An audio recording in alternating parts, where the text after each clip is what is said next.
Seigneur Dieu, je viens à toi comme je suis. Je te demande pardon pour les imperfections, pour les désobéissances. Aie pitié de tes serviteurs et de tes servantes où ils se trouvent, Père. Je te dis merci pour la vie, merci pour l'univers, merci pour la création, merci pour Jésus-Christ que tu as envoyé pour nous sauver. Nous le recevons, cher Seigneur Dieu. Mon nom, c'est Boniface Paradon, votre serviteur. Avec Jésus, nous ferons toujours des exploits, puisqu'il a le contrôle de l'ennemi, autant que nous restons sous sa protection. Il vaincra nos ennemis et nos adversaires, quelle que soit leur ruse, parce qu'il est le Seigneur des seigneurs et le roi des rois. Espérant que la semaine a été très bien exploitée par chacun de vous, par la grâce de Dieu. Sur ce, je vous dis merci et bienvenue sur le web, chers internautes, à l'écoute et à la visualisation de cette nouvelle édition. Le titre d'aujourd'hui, c'est « Quelle est la différence entre la sainteté et la profanation ?» Ézéchiel, chapitre 22, du verset 23 à 26. La parole de l'Éternel me fit adresser en ces mots. « Fils de l'homme, dit à Jérusalem, tu es une terre qui n'est pas purifiée, qui n'est pas arrosée de pluie au jour de la colère. Ces prophètes conspirent dans son sein, comme des lions rugissants qui déchirent leur proie. Ils dévorent les âmes, ils s'emparent des richesses et des choses précieuses. Ils multiplient les veuves au milieu d'elles. Ces sacrificateurs violent ma loi et profanent mes sanctuaires. Ils ne distinguent pas ce qui est saint de ce qui est profane. Ils ne font pas connaître la différence entre ce qui est impur et ce qui est pur. Ils détournent les yeux de mes sabbats et je suis profané au milieu d'eux. Pour la prédication, mes bien-aimés, je vais définir pour vous sainteté. C'est un nom féminin qui vient de l'ancien français sainteté, refait sur le latin sanctitas, caractère sacré. Première définition, qualité d'une personne sainte qui recherche la perfection morale ou religieuse. Deuxième définition, qualité, caractère de ce qui est entouré d'un respect religieux. Exemple, la sainteté du mariage. Et pour deuxième définition, profanation, nom féminin qui vient du latin ecclésiastique profanatio, profanationis. Première définition, action de profaner, de souiller des objets ou des lieux sacrés. La profanation d'une église. Synonyme, sacrilège, violation. Deuxième définition, action de dégrader, d'avilir ce qui est sacré, précieux. Une profanation de la justice. Synonyme, avilissement, dégradation, dépravation, flétrissure. Troisième définition, conversion d'une chose sacrée à un usage profane, en excluant toute idée de sacrilège.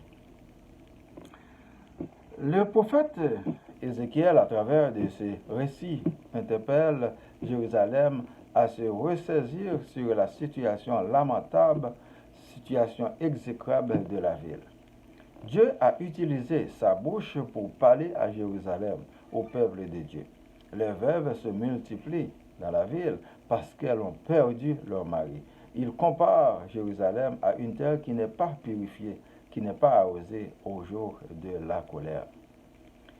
Il se plaint de prophètes qui conspirent dans le sein de Jérusalem.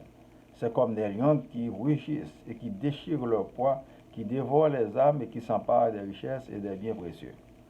L'Éternel Dieu voit tout ce qu'ils ont fait.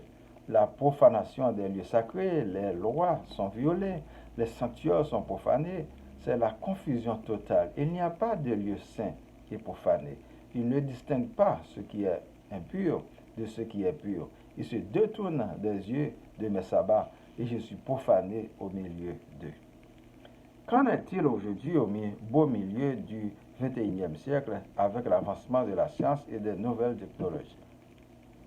Voit-on les choses de la même manière qu'avant? Non, et surtout avec la venue de Jésus-Christ qui nous invite clairement à prendre conscience, à vivre pour Dieu, à vivre le véritable amour l'un pour l'autre, à accepter l'autre comme on nous accepte, tout en l'invitant au changement, à rejeter le mal et à accepter le bien. Face au mal, à la criminalité dans nos villes, dans nos pays, un serviteur de Dieu ne peut rester indifférent sans pouvoir exhorter au peuple de se ressaisir pour se tourner de bord en quête de la justice et une justice accessible pour tous. Comment peut-il arriver à prendre conscience si nous n'annonçons pas le message de la bonne nouvelle de Jésus-Christ? Si nous ne prêchons pas par l'exemple, si nos actions ne sont pas différentes de celles des autres dans le bon sens, si nous ne sortons pas de nos conforts, de la bureaucratie, de nos assemblées pour aller partout prêcher la bonne nouvelle, sinon nous ne trouverons jamais le résultat escompté. D'ailleurs, les plus vieux manquent de force, mais riches en expérience, en se rapprochant des jeunes que nous ne ressemblons pas en tant qu'aînés, farouchement, ils ne sont pas prêts à recevoir des ordres, des fois démodés de sens.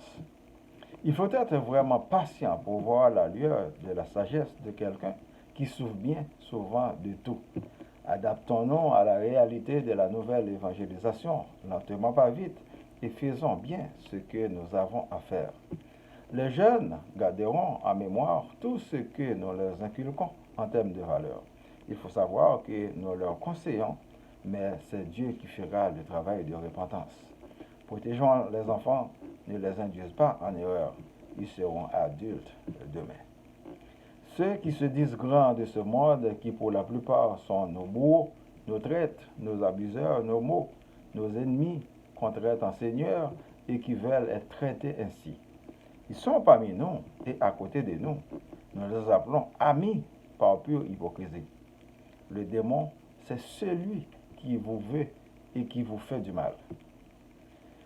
Bien heureusement, aujourd'hui, les jeunes les étudient à l'école, ils connaissent l'histoire, la manipulation, le pillage, la torture que leurs ancêtres ont subi par les hommes forts et les femmes fortes de ce monde. Ils sont très méfiants et beaucoup d'entre vous ont payé les frais. Ils abandonnent totalement les assemblées et cherchent d'autres alternatives, mais vivent différemment la parole de Dieu l'un pour l'autre, tout simplement. Évangélisons le peuple de Dieu à la manière de Jésus, afin qu'il ait la vie. Prêchons la repentance et le reste viendra de surcroît. Nous connaissons que notre corps est le temple de l'Esprit Saint, contrairement à ce qu'on comprenait avant. Jésus nous fait rentrer dans notre conscience, nous fait méditer, nous fait vivre pour Dieu à travers de son amour. Il nous a appris l'obéissance au Père comme il a lui-même obéi infailliblement jusqu'à la croix. Les assemblées ne sont plus des sanctuaires, mais des lieux de manipulation et d'extorsion pour la plupart. Cherchons la purification de l'âme en lieu et place d'un lieu saint. Beaucoup de prophètes sont des conspirateurs, ils ne font pas promotion ni du royaume de Dieu, ni défendent leur pays. Ils sont des traîtres, ils conspirent avec des mercenaires. Haïti en est un exemple parfait. Haïti n'a rarement de bons prophètes, mais des escamoteurs qui jouent le rôle d'agents doubles ou triples, selon le cas, pour défendre des intérêts de poche et des étrangers. Partout autour de nous, il faut absolument surveiller les mauvaises personnes. Un leader envoie de vrais leaders. Un leader qui n'est pas libre et indépendant ne peut donner de bons résultats. Que le Seigneur nous envoie de vrais leaders à la manière de Moïse dans la Bible pour le peuple d'Israël. Dieu le Maître et la source de la vie demandera compte du sang des innocents le temps qu'il faut. Car toi aussi qui tues, tu n'es pourtant pas correct. De quelle autorité que tu tues? Tu ne peux même pas créer une fourmi. Ne soyez pas étonnés si tout commence à aller mal pour toi. Criminel, attendons voir. Dieu pardonne ses enfants, mais nous avons les conséquences à payer d'une façon ou d'une autre. Préparez-vous à souffrir pour le sang des élus de Dieu couler gratuitement et follement. Demandons au Seigneur Dieu de nous envoyer des prophètes, des leaders, des disciples, parce qu'ils ne connaissent pas ceux qui sont là. Ils travaillent, mais en vain, pour le royaume de l'ennemi. Il faut sortir du milieu d'eux, que le Seigneur nous délivre de tout mal, qu'il nous guérisse spirituellement et physiquement, que Jésus-Christ nous sauve du malin, que l'Esprit Saint nous envoie des ondes positives et de la lumière. Nous prions pour moi, ma famille, vos familles, les membres du groupe Spiritualité, les vrais amis, les personnes malades, les couples qui sont en difficulté. Madame Danielle, qui est en deuil. Madame Micheline, Monsieur Emmanuel, les démunis et les personnes vulnérables, les leaders, les villes, Laval, Montréal, Québec, Canada et le monde entier. Que la paix soit sur le monde. Nous ne voulons pas de la guerre. Récitons notre Père qui es aux cieux. Que ton nom soit sanctifié, que ton règne vienne. Que ta volonté soit faite sur la terre comme au ciel. Donne-nous aujourd'hui notre pain de ce jour. Pardonne-nous nos offenses comme nous pardonnons aussi à ceux qui nous ont offensés. Et ne nous laisse pas entrer en tentation, mais délivre-nous du mal. Car c'est à toi qu'appartiennent le règne, la puissance et la gloire, au siècle des siècles. Amen. Je vous souhaite de passer une bonne journée et une bonne semaine. Lisez et méditez toujours sur la parole de Dieu. C'est votre serviteur, Boniface Paradon. Merci et à la prochaine. Au revoir.